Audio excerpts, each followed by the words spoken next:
All right, Secret Agent Phil, what have you seen from the inside of the enemy compound? What do you think you're walking into here, Double O West?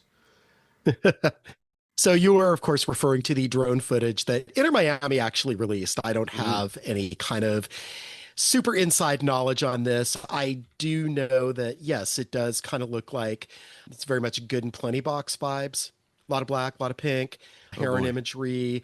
It looks, I mean, again, it is a new stadium. It says it right on the outside, NU Stadium, which is actually, it's a Brazilian financial organization of some kind that is a longtime multi-year sponsor. It's not just a fanciful way of spelling new. It's not that they have turned into corner Limp Bizkit fans or anything like that. It's just, Okay. again, what they are named and what they are going to be for a long time. Even when the stadium is older, it is still going to be new stadium for as long as this multi-year deal is set. But actually, I did get some intel from Michelle Kaufman, who is the dean of Miami Sports Reporters. Reached out to her for 3 questions and just wanted to check in with her because she is, of course, the Inter Miami pool reporter. And in case there are any questions to ask Pro, they would have to go through her. So just wanted to get that set. And she said two kind of chilling words to me heading into this one: expect chaos. And this is from the media perspective. Apparently, 500 reporters filed for credentials. Oh She boy. doesn't even have season credentials as the dean of Miami Sports Reporters, who has been covering Miami soccer since the fusion.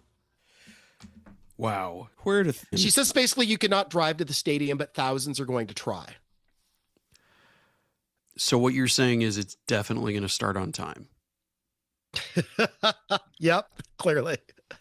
Well, it'll start on 100%. time with or without fans. Marc Anthony will probably sing his national anthem according to schedule, but it remains to be seen how many fans will still be waiting in lines outside the stadium when it starts. Maybe. We'll see. Uh, South yeah. Florida. What could go wrong? As Mark Anthony sings, I need to know. I need to know. Tell me, please, Phil West, because I need to know. Can't help you, Marc Anthony. Yeah. I'm just along for the ride. Emergency podcast. Verde did a thing, so we gotta talk about it. Emergency podcast. It's an emergency. Emergency podcast. Shut up, hell yeah, shut up, hell yeah, shut up. Emergency podcast. It's an emergency.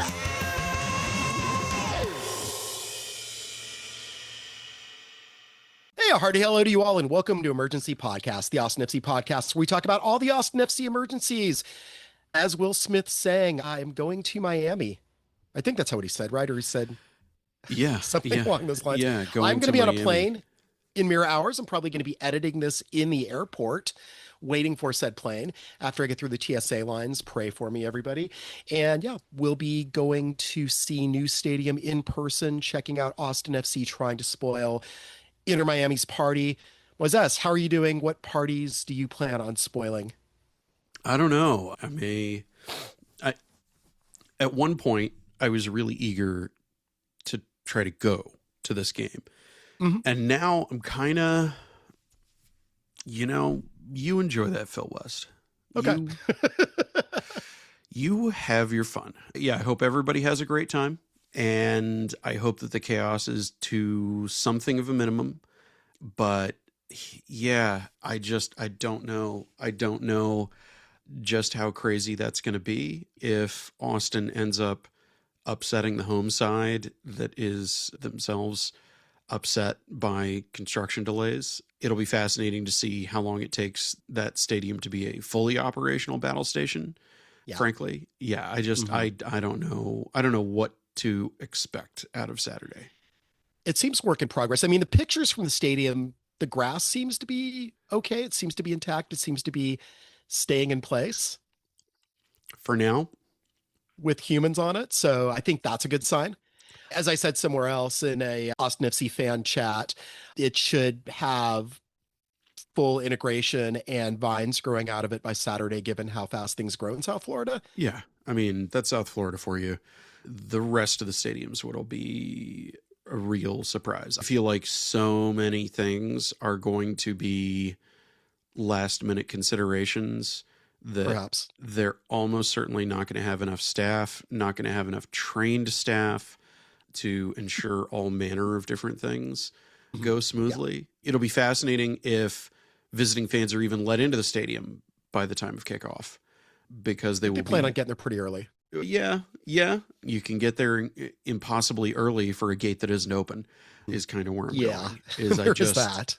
We'll see. We'll see. We'll see. I mean, eyes will be on it, so we know it's going to be momentous. It is a big deal. Obviously, it's the reigning MLS champions. Yeah. Messi will be there, unlike the Austin All-Star game. Yeah. We fully expect that. It's going to be obviously a big show. I'm imagining Garbs is going to be there. That's my guess. Like 100%. Why would he not? 100%. Yeah. Like I can't imagine how he wouldn't be there. I think a question is what other VIPs will be there. There's still the craziest chance that a sitting U.S. Secretary of State in wartime decides to drop in on his home district.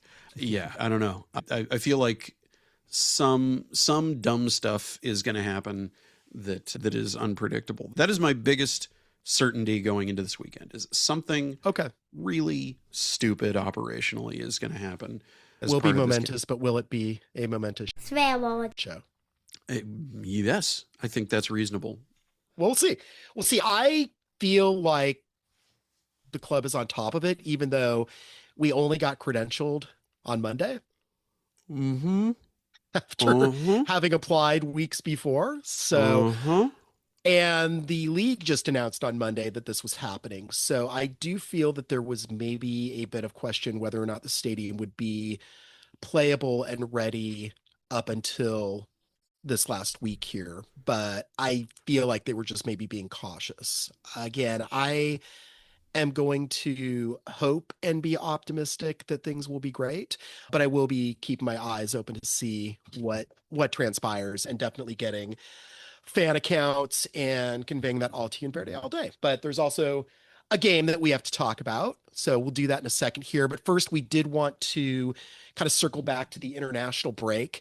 Albania and Ukraine did not advance to that European playoff final, but as we learned, had to play a consolation match on Tuesday anyway, which was pointless.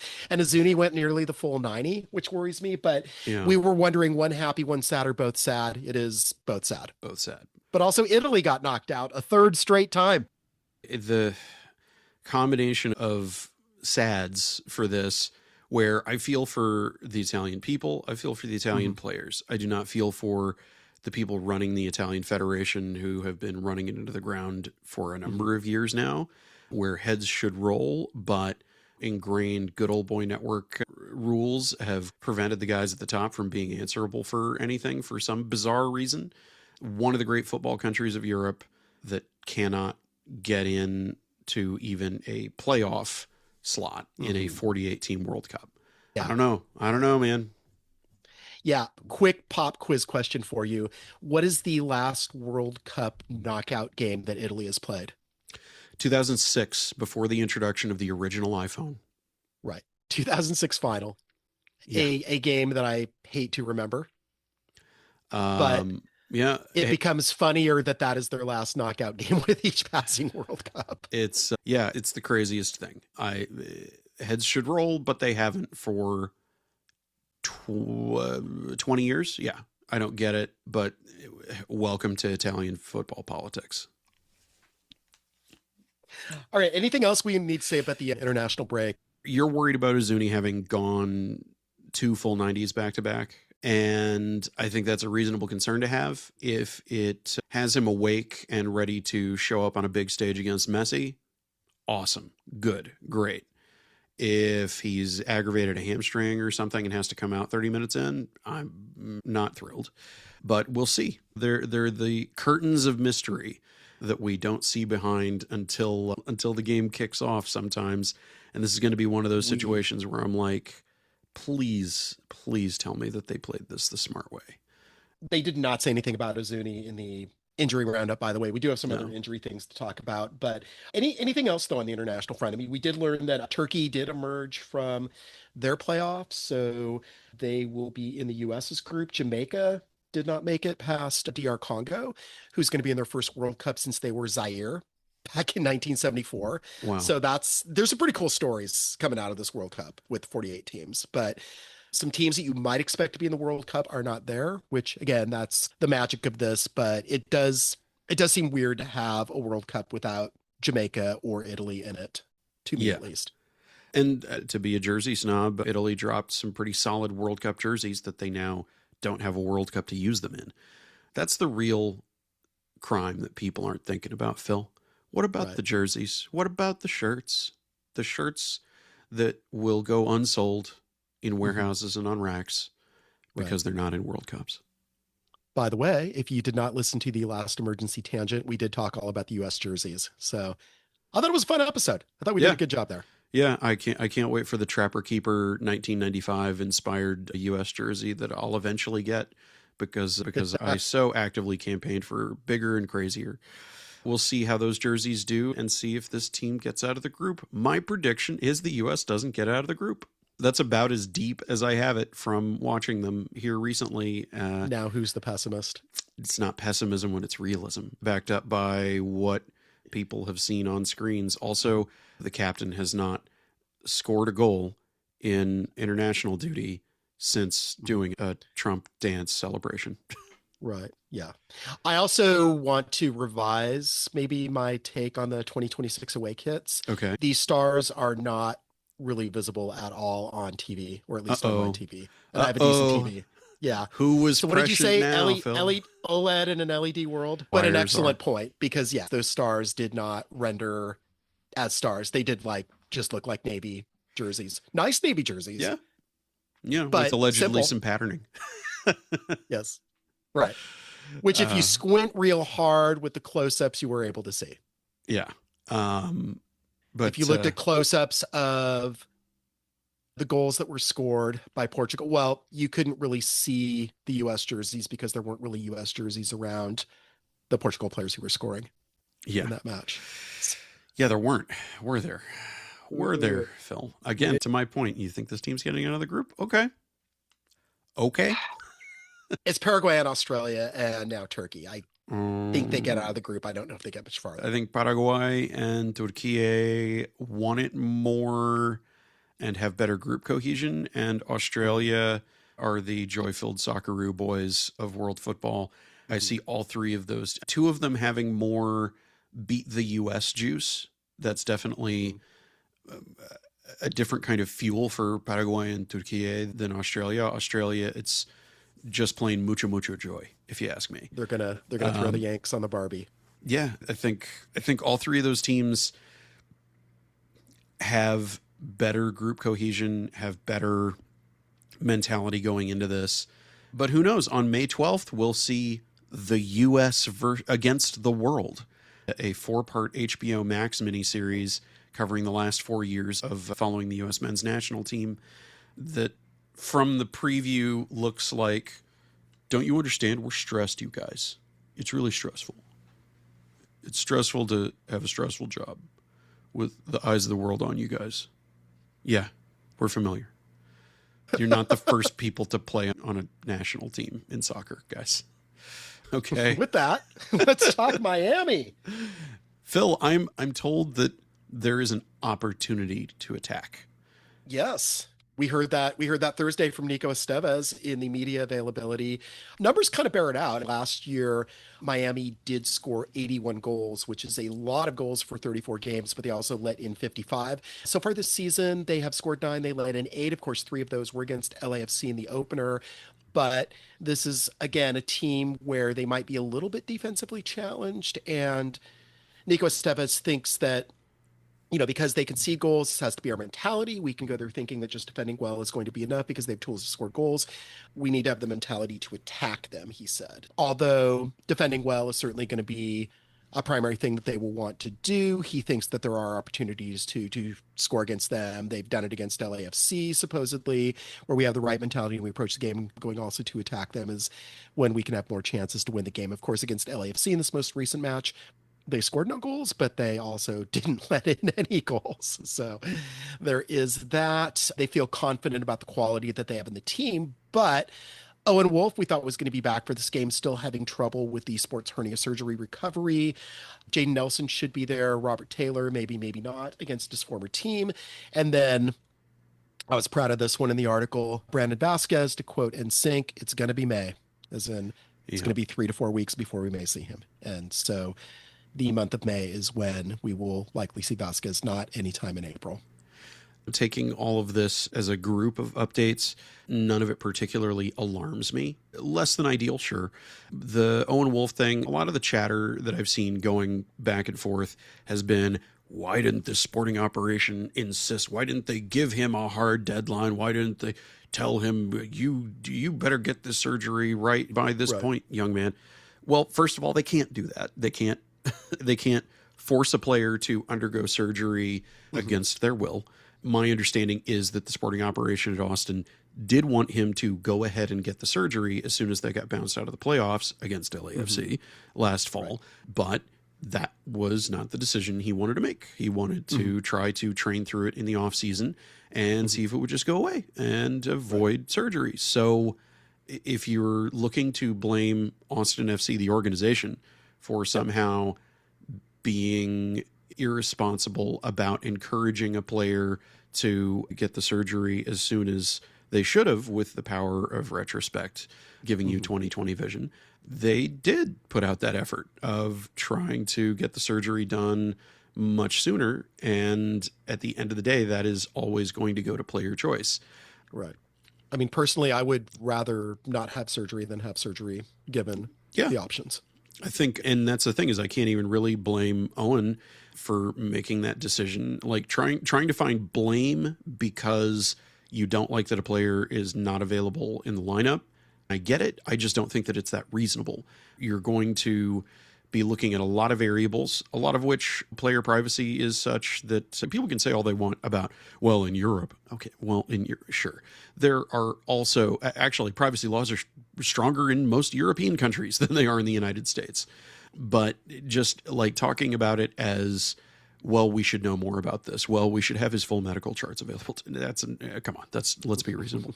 I think the gauntlet that is 2026 A and B is such that I'm going to take the club being responsible about rehabilitating injuries over getting a player back 3 or 4 weeks sooner, because then you risk re-aggravation and re-injury. Something that I think letting Robert Taylor come back before he was ready last season didn't help him, for example. Right. And then we saw how good he was right here at the beginning of the season, just before he got injured again. And if you're hurrying to get somebody back, then maybe you only have him back for 3 games and then they're back out injured. So I feel like a lot of teams are going to hit a lot of injury-based attrition that Austin's got to be prepared for, and they can't be prepared for it if all of their best players are out injured. So I think it'll be interesting to see Jaden Nelson back in, how many minutes he gets. It'll be interesting to see if Robert Taylor does make the squad. I'm sure that he is highly motivated to, more so because it's his former team. And it would be fantastic to see him show up big against Inter Miami. I think none of this is terribly surprising. It's certainly not alarming. It would be alarming to me if they were rushing people back just for the sake of playing them against Messi. Yeah, I would rather see this team play with Owen Wolf than not play with Owen Wolf in this particular matchup. But again, if he's not ready, he's not ready. It's taking a little longer than we thought it was. That's not great. But in the grand scheme of things, if they can hold on, if they can get some points and get him back when he's fully healthy, that makes the most sense at this point. But it is still disappointing. It is still disappointing that it is taking this long, that the recovery has as many hiccups as it apparently has. But nothing really that we can do about that. Apparently nothing more that the high performance staff can do about it other than what they are doing, I believe, right? Yeah, that's the thing, is these guys aren't F1 cars. It's not, well, just put on a new set of tires. Just bolt on a new set of wings.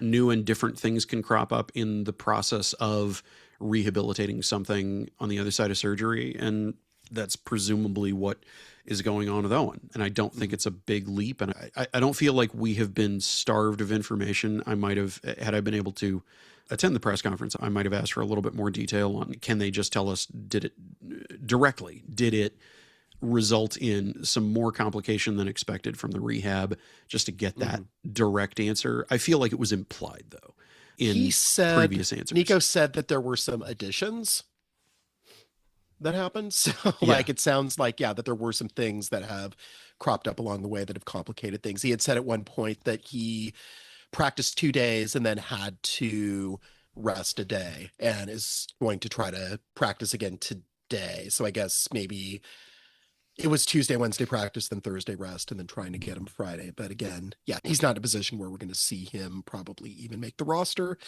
for this one. But it did sound like Nelson's going to be activated.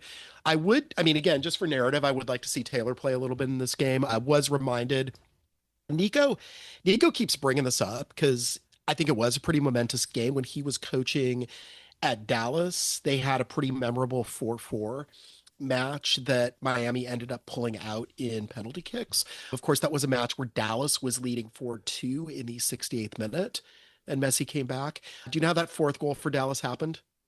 I'm trying to remember, Phil. I was laughing so hard. Robert Taylor own goal. Yeah. Oh, we have breaking news. Okay, Phil. We have an asset alert from Inter Miami that just hit my inbox. Okay. Leo Messi has spoken and said, the stadium's truly impressive. It's going to be a really beautiful day. Well, from soccer god's lips to everyone's ears, finally, he's weighed in. Confirmation. Everything's going to go great. Does he confirm that Dane St. Clair is not going to be prone to letting in goals on set pieces? That's all they pulled in terms of a quote. What did he say? There was audio that I'm going to have to listen to later. They did get him. They did get him, actually. Okay, they did get him.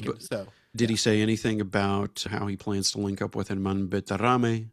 Which is a good question, a question that I did put to Michelle Kaufman for our foreign exchange, which hopefully she will have time to get to us before Saturday, and we'll be able to get her observations on that. I did ask her 3 questions without asking a single Messi question, so I'm very proud of myself. I'm sure she was thankful for that, because that's generally what you're going to get. What do you think is going to surprise people about the way that Austin performs against this Miami team? Well, it might not be a surprise because Nico has already kind of hinted about it, but I do think that Austin is going to be much more attacking, is going to be much more trying to be on the front foot. We've seen that approach from them before early in games where they've tried to push tempo, where they've tried to, particularly with Nelson. And if Nelson's ready to go, I see him as being really foundational to that. I would expect, again, just given the personnel, that they maybe try the Ramirez Uzuni thing again, where you have Uzuni kind of more in that second forward, getting a lot of touches if he is not too wiped out from what he has done on international duty. But I don't know if he was like super up for it before, just because those World Cup qualifying games were coming up, and now that we're past those, maybe we're gonna get sad Uzuni again. But that concerns me a little bit. But maybe we also get pumped up, ready for the rest of the regular season Uzuni at this point. Maybe he knows, okay, World Cup dream's dead. I got to focus on the regular season and breaking the right kind of records that I had promised in Austin. It feels to me like this is the opportunity on the other side of not making it through the quals for Uzuni to show up big against Miami and Messi, the biggest team in the league, the biggest cheat code in the league, who have not been hobbled by the MLS Cup thud that often hits championship teams. Mysteriously, they have not been ruined in terms of things triggered by winning hardware. 3-1-1 in their first 5 road games. There was that LAFC game, which I think you maybe threw out the window. And then there was a scoreless draw to Charlotte, where I don't think they played a lot of their starters, I think is how that worked. So, I mean, they really could show up like bats out of hell, but the Bat City boys might have something to say about it. We'll see.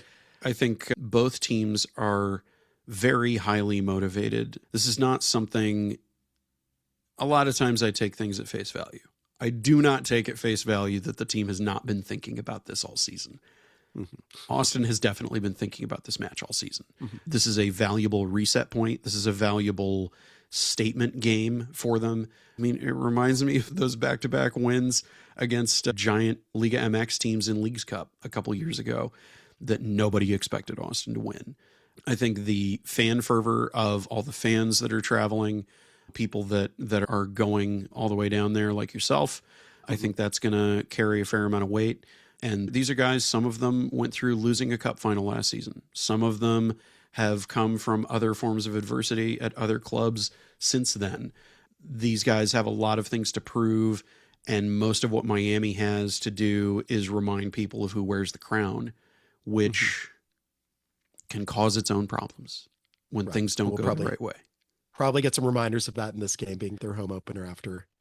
Yeah. Also, though, my daughter did say that if Miami does not win, she will give me a penny. Well, those things are rare. They don't make those anymore, Phil. I don't know if you heard. I know. But I have heard. Look, that's... Are you talking about me? I'm talking about you. Because you said you were going to give me a penny. Yes, I do have a penny. There you go. The wager has been made with the required collateral on hand. So, right. Yeah. A wager that we've all engines ahead. We both are expecting Miami to win, though. Okay. Hi. Hello. Moisés, I have a question. Okay. Are you going to do anything over Easter? Am I going to do anything over Easter? I might order a pizza. I don't have any big plans. But that's a good schedule. There you go. See? Work a pizza into the schedule, and you're never going to be unhappy. An Easter pizza. Easter pizza. Yeah. It is risen. Traditional. That's the thing. Yeah, it is. I guess. Yeah, that's when you know it's a party, get, right? when it is risen. If it's a deep dish pizza, it's risen. Oh boy, we're gonna get pizza mail, Phil. We're getting into Jon Stewart territory of talking about deep dish. I'm gonna go controversial. I like a deep dish. I'm more of a Detroit style guy myself. I'm a big fan of Detroit style. Mm-hmm. And New York, of course. So, Phil, in terms of surprises, have you anticipated anybody is going to especially surprise people in the way they perform against Miami from the Austin side? I'm going to say, just because he's been kind of a forgotten quantity for a bit because of the injury and because he is now just returning to form, I'm going to predict big things for Mikkel Dessler in this match. Just because people have nicknamed him Deadler or Benchler on another podcast because of his what terrible showing things to up say as a regular starter. But I feel like now that he's back and recovered and he's had the international break to fully recover from what has ailed him, I think we're gonna all kind of remember what he's capable of in this match, and again just show that he may be, despite the presence of all-star Guillermo Biru, he may be the best fullback that Austin FC has. I feel like that Nordic death stare from Dessler is going to be somewhat decisive. I think that's definitely going to play into it. Right. Especially since Joseph Rosales is not a left back. It never has been. I mean, we've never seen any evidence of such a thing. He was on international duty, was he not? Yeah, he was. Okay. He was. Well, those funny Honduras coaches. Yeah, it's a weird... Playing Rosales at his best position. It's strange. It is a position, as we know, that he's never played, Phil. You know what we know for sure, Phil? What do we know? Going to be a rockin' and rollin' watch party out at Radio South, Radio Coffee and Beer. Oh, yeah. 4204 Menchaca Road in the 04. LV Los Verdes is hosting a watch party down at beloved Radio South. One of my favorite things about this place is literally every time I go there, I get a taco from Veracruz because their tacos are fantastic. The watch party is going to start at 5:30 local Central time, kickoff at 6:30 Central. It's family friendly. There's assuming expect to get there by 5:30 for the start of the watch party. Expect the game to start at 6:30. Don't know how many fans will be in the stadium at 6:30 at your time, but we will see. No way to know, but you can be at radio as early as 5:30, and nobody is going to tell you that the gate isn't open. Get there early, get those taco orders in. They've also got Shortwave Diner and Wow Poke on the premises for food. The free parking is both in their lot and nearby on the street. They got signage up for overflow parking and so on too. One of my favorite watch party graphics, shout out to the LV marketing communications folks that are doing the work for free and doing it well. Shout out to Watch Party Captain Ernie Luna, who will be holding down the fort. Head out, have a great time, have a delightful celebration of a certain Austin victory. Okay, not a certain Austin victory, but a possible Austin victory that will indeed blow the roof off that place. A penny is on the line. A penny is on the line. Also, you know what else? You know what else it is? What else, It's Phil? near Blazer Tag. It's near So Blazer if you Tag. head out a little bit early, you can get in a game or two of laser tag and play some video games and redeem some tokens if you with the ticket redeeming machines that are kind of perpetually broken. The laser tag there is really impressive. I don't know if you've been. I don't know if you've partaken. It's been a long time, but I trust your opinion on the laser tag. So celebratory laser tag. The family afterward. that shoots at each other stays together. You squad up, and that's how you find your squad goals. All right, Phil, what do you feel like this game portends? If it's a hard-fought draw that feels like a win, if it is a shock to the world win, if it is a crushing 5-0 defeat, what do you think? What do you think this match does to the rest of Austin's first half of the season? I mean, I think anything result-wise is a victory for Austin, right? So point or 3 points, Austin, it's unexpected. Always winners. It's spoiling the party. It's going against kind of the expected narrative. It's going against maybe the hoped for narrative. So gives Austin kind of a signature result, right? So if not a signature win, I am expecting this kind of be in like the neighborhood of a 2-0, 3-0 loss. I just don't feel like Miami coming home this occasion, Austin still being not fully at strength, having some key pieces out. Uzuni coming back off the international duty worries me a little bit. Svatok did not get that much action, so I am not terribly worried about him and his performance. He just had a jaunt back to Europe and was dealing maybe a little bit with jet lag, but is probably over that by now. But I do worry about where Uzuni's going to be physically, emotionally, all of that. So, and I think they miss Wolf still, and interested to see what Torres will do in this one, just because, again, he is going back to a part of the world that he's pretty familiar with. And again, a rivalry that Tropic Thunder, he was part of that for a couple of years. I wish that name would like really, truly 100% catch on. I know that it is used in some circles still. Let's but make fetch happen. We can keep pushing on it. Absolutely. Yeah. Tropic Thunder is the name for that Florida Derby. Absolutely. I think you're pointing at something that for me has been one of the undersung things is that Facundo Torres has that energy, that juice, that it is as intense, more intense, I think many people would say, than the Texas Derby rivalries. As much as all three Texas teams hate each other, right, there's just something that hits different about Orlando, Miami. And the more that Facu can translate that into getting his teammates fired up, I think the more interesting of a ride we're in for Saturday. Yeah, for sure. And he hasn't really had like a big step up signature game for Austin yet. So why not this one? Why not? All right, Phil, I guess give us the quick rundown of what else your plans include. You're getting on a plane here imminently. Right. What is your Miami plan? What are you scouting out? What recon are you doing?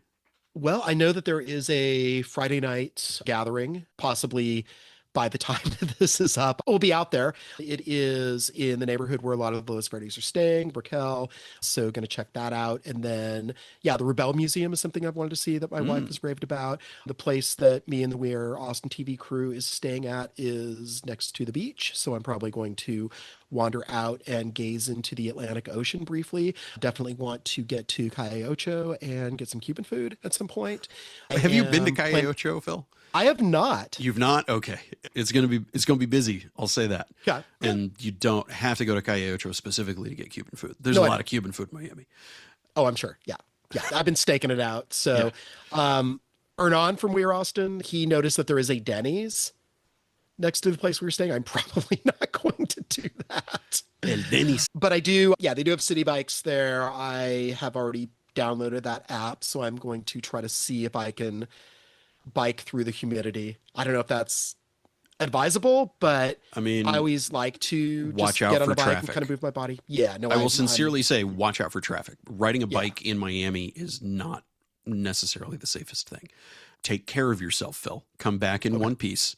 Don't come back on the injured list. That's what I'll say about all of our Austin players and all of our Austin Phils. But just be careful on that bicycle. Right. Oh yeah, that's right. You did put me in charge of everybody last time. Yep, you're in charge of everyone. You've got a lot of guys to keep your eye on. Yeah, and let's see. Also, my favorite detail that's come out so far is Landon from Moon Tower in his Airbnb. There is artwork, which I think is actually commercial, of Messi and Ronaldo playing chess. Yes. And apparently it is a real chess game. Yeah, it's from a Louis Vuitton campaign that he and Cristiano Ronaldo did, where they're playing chess and they set up the board with a move from an actual chess game. So they're not necessarily really playing a game of chess. So not one that they've arrived at. It's not like Mo Salah, who can actually play chess. I'm not going to say that those guys don't play chess or don't know how to play chess, but it was much more of an advertisement than Mo Salah, noted chess guy. Right. Okay. Well, Lee, we've got one more thing to talk about. And this we learned earlier in the week. Nico Estevez went on Morning Footy as part of the U.S. Open Cup draw extravaganza, where Columbus was spelled Colombus. Yeah, as we all know, it should be. Yeah, absolutely. Columbus. The famous South American Ohio City. Yep. Yeah. Anyway, so we did get the Open Cup draw. We did learn that Austin will be traveling to Louisville City. The battle for Damian Laws's conflicted soul, that's going to be April 14th, which is a Tuesday. And then the winner of that match, if it is Austin, which of course we are projecting that it will be, they will either go to Houston or host El Paso, depending on what happens in that matchup. That's the other match in the quadrant that Austin happens to be in. And then it gets pretty interesting in terms of the west half of the bracket. And looking at it, it seems like if they can get past Houston, if it is Houston, and then whoever emerges from Detroit City, Chicago Fire, St. Louis, and Tulsa, the other quarter of the bracket where they're going to be in a Western Conference final, theoretically a semifinal, involves not a lot of great teams. Let me run down these 8 that they might face in a semifinal. Colorado Springs, who are playing Sporting Kansas City, which SKC is functionally, they're kind of functionally a team. Well, I was going to say they were functionally a USL championship team. They are playing a little bit better than people had given them, had the expectations were at the start of the season, given where they were. So SKC probably emerges from that, but I don't think that necessarily, again, if you looked at last week's article where we looked at all the computer projection matchups, Austin is projected to do favorably well against SKC, and I imagine would do even better against Colorado Springs should they emerge through this gauntlet. Then we have Colorado and Omaha. We have Sacramento and Minnesota, and then we have San Jose and Phoenix. And to me, Minnesota, San Jose, probably the best of that, but also those are teams that Austin beat last year. San Jose is a little bit different now, but I do think that Austin could theoretically fare pretty well against any of those teams. So if they can just get themselves into that semifinal, maybe they're getting into the final again. We, again, don't know who's going to host. They haven't done that part of the draw yet, because that is a draw-based thing in terms of who hosts the final.